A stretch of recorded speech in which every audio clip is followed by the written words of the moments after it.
Hello, we are now over 2 months into the horror, which has, of course, enveloped Gaza since the 7th of October attack on Israel. And the number of civilians who've died is biblical in nature.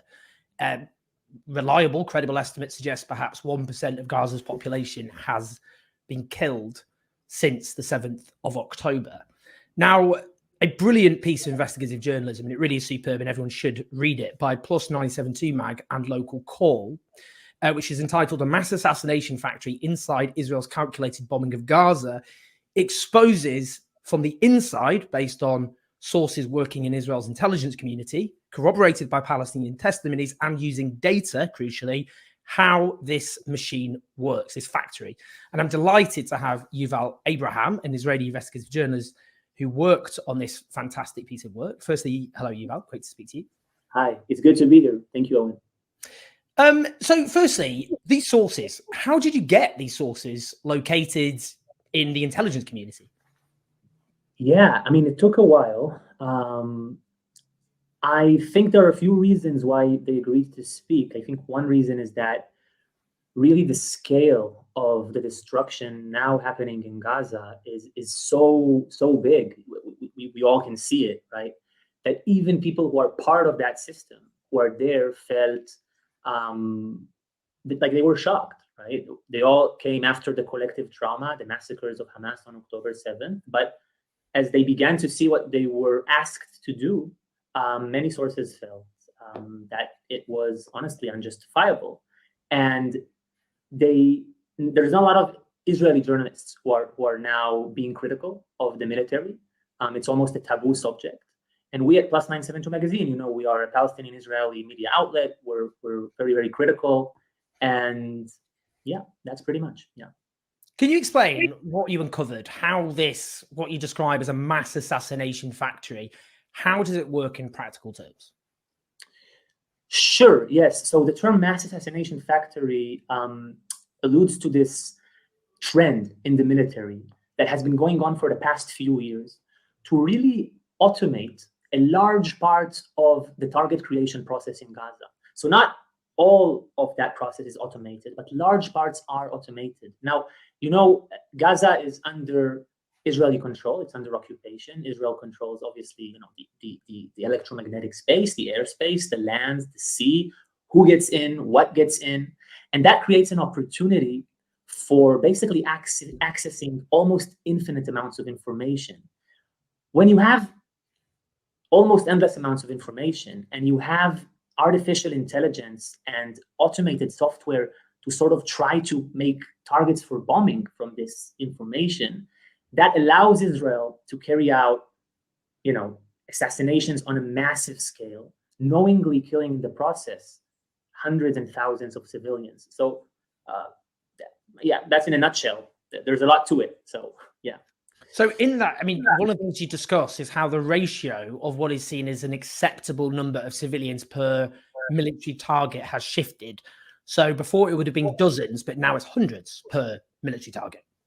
Yeah, so one of the sources that I spoke with who was actually shocked by this said that, he actually cried when he was talking about this, and he said that they're now knowingly allowed to kill several hundred Palestinian civilians in order to carry out an assassination attempt against one senior commander of Hamas.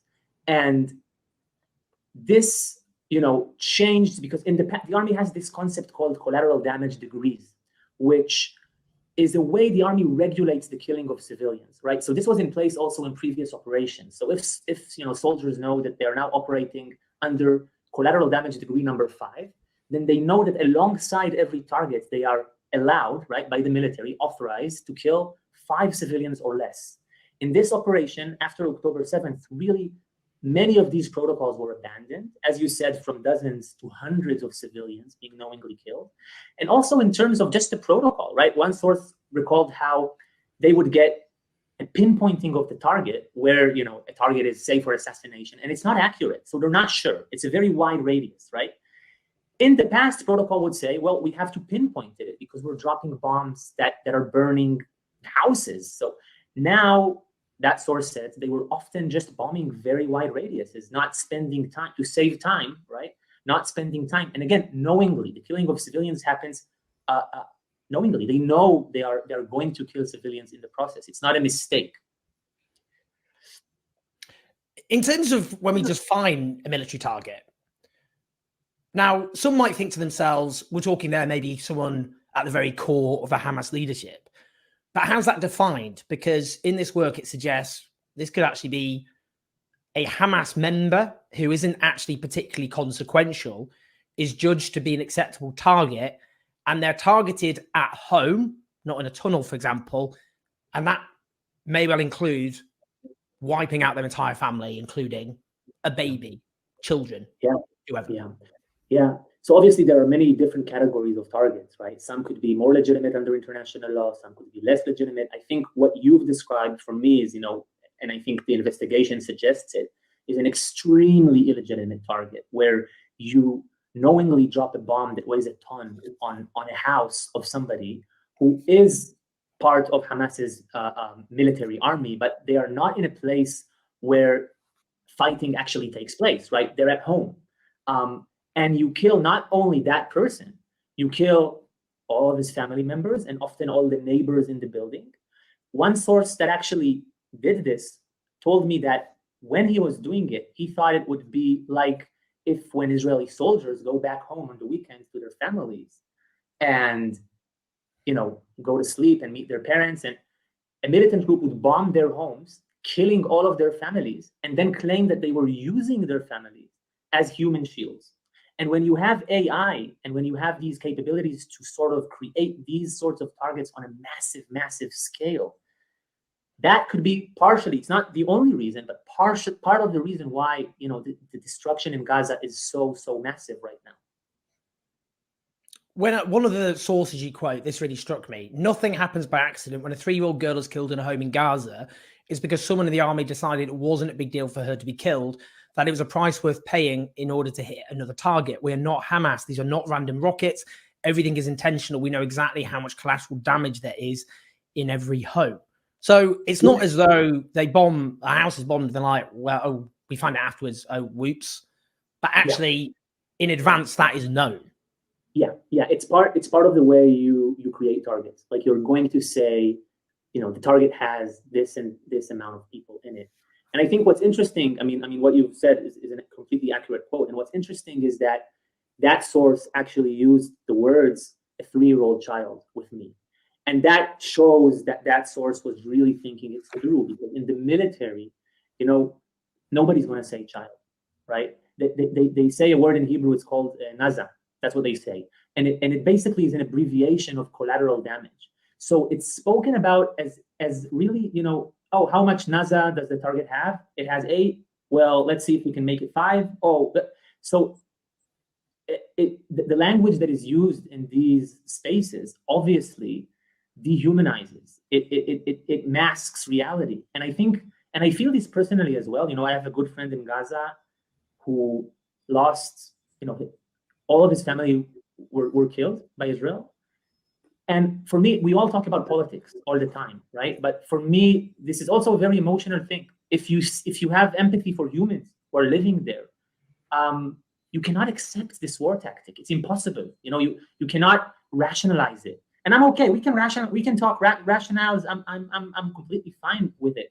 But it's important to remember, I think, the human emotional side of it and how you need to mask that, in order to carry out such a policy.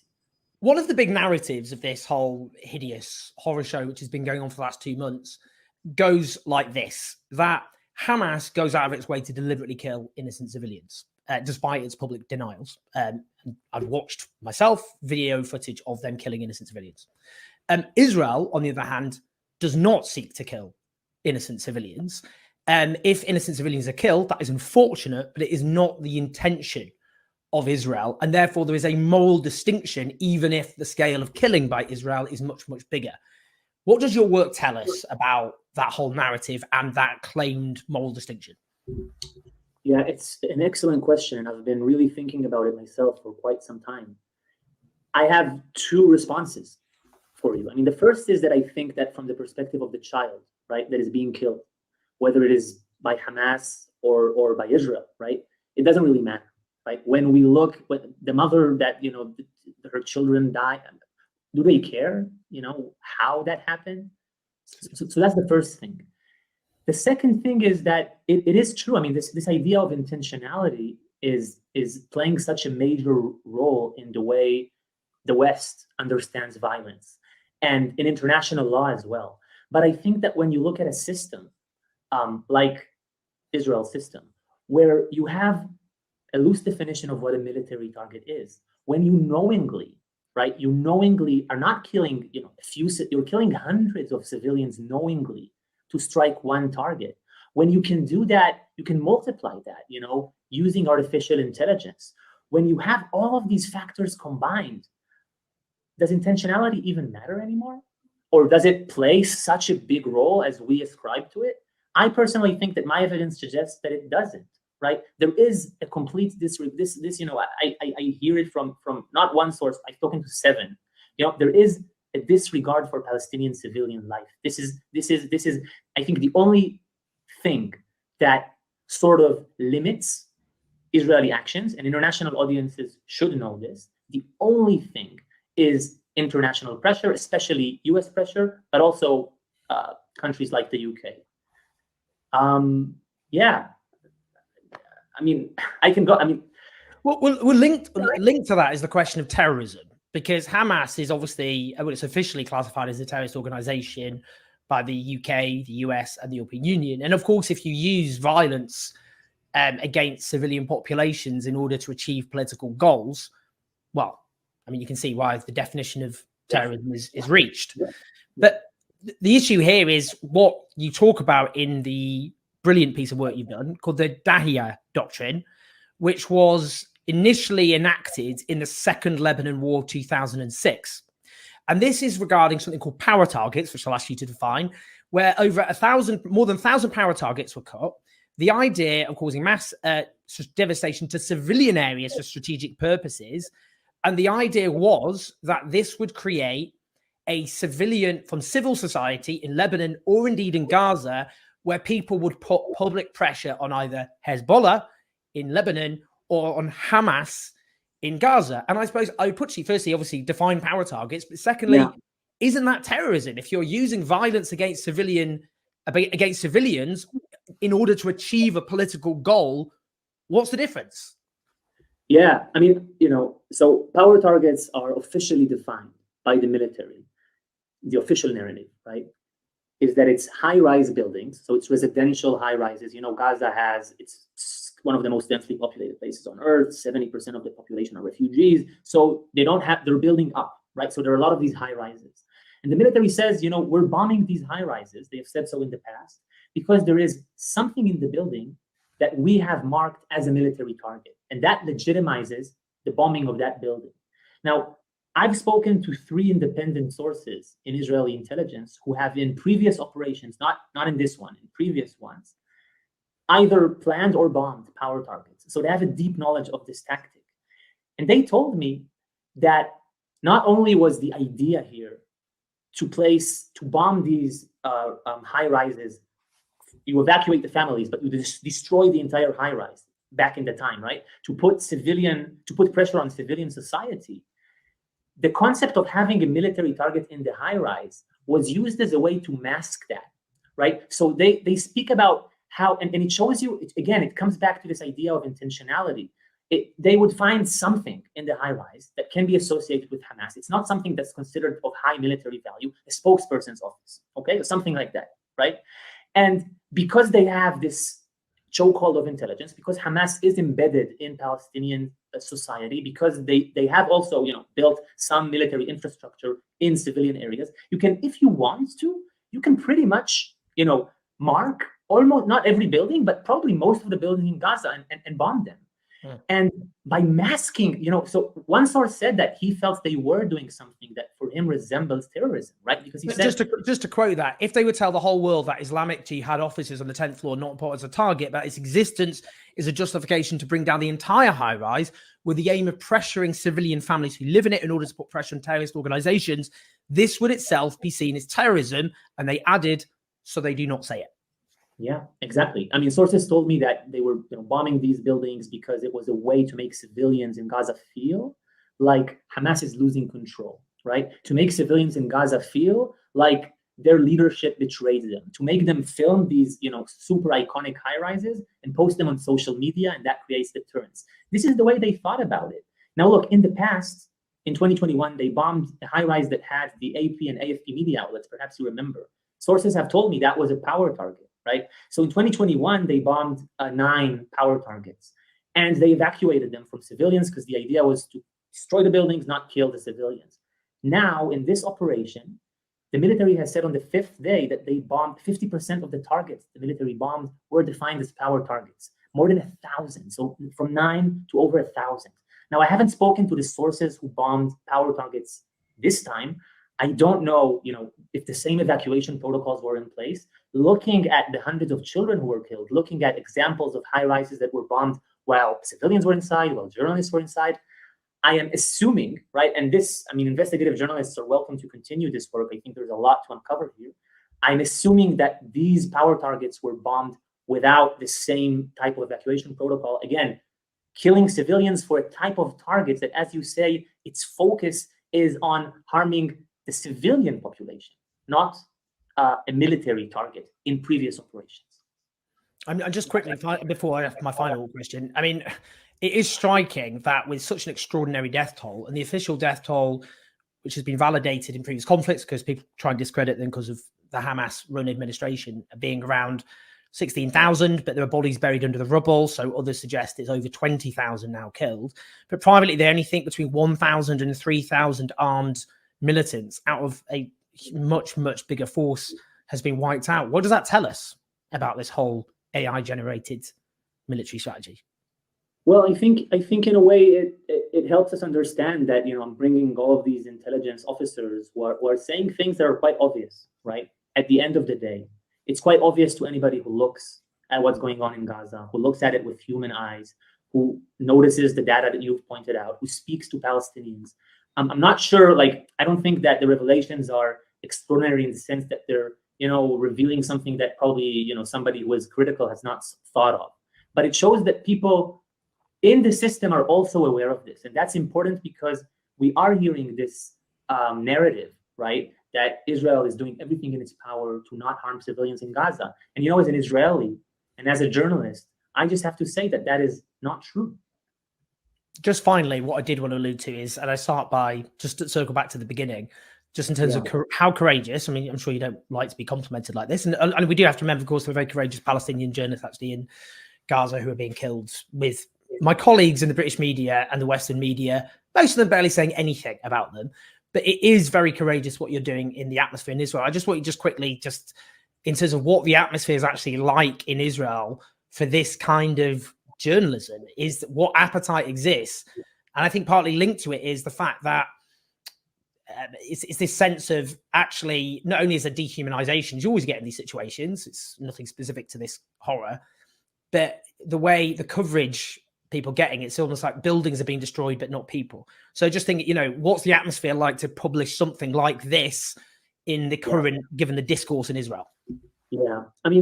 Look, I actually spoke to my mother a few days ago, and she said she feels the entire society is reliving October 7th again and again and again. And I think you can understand that. Really the atrocities committed by Hamas, the murders, the hostages that many of them are still there. And on top of 15 years that Gaza has been under siege, complete separation, a regime of inequality and apartheid that I'm sitting here in Jerusalem, right? Palestinians, most of them cannot even get to Jerusalem, right? There is complete inequality between us, and that has created high levels of dehumanization. I think even you can see it on both sides, right? And now to come to the Israeli society with this report, most of them, I feel, didn't really care. Polls show that 60% of Israelis, roughly 60%, think that the military is not using enough force in Gaza. There is around 1.5% of Israelis that think that it's using too much force. So we're not seeing the images that the world is seeing from Gaza on the news. and we are collectively traumatized. And I think, honestly, we need the help of the world to stop this war and to start addressing the core political issues at hand and reach an equality and equal sovereignty between Israelis and Palestinians. I think it's a really brilliant point, particularly about empathy and humanity, which has been stripped away from the way we often discuss this. And just finally, again, this is extremely courageous journalism. I think when the history is written of what's happened, what you've done here will be an absolute core plank of what's happened. It's been validated, as saying, corroborated by the Guardian newspaper as well. But it was brilliant work. Thank you so much to Yuval. Please like and subscribe and do share this video and get the word out. But thank you, Yuval. Really, really appreciate it. Thank you very much. Yeah.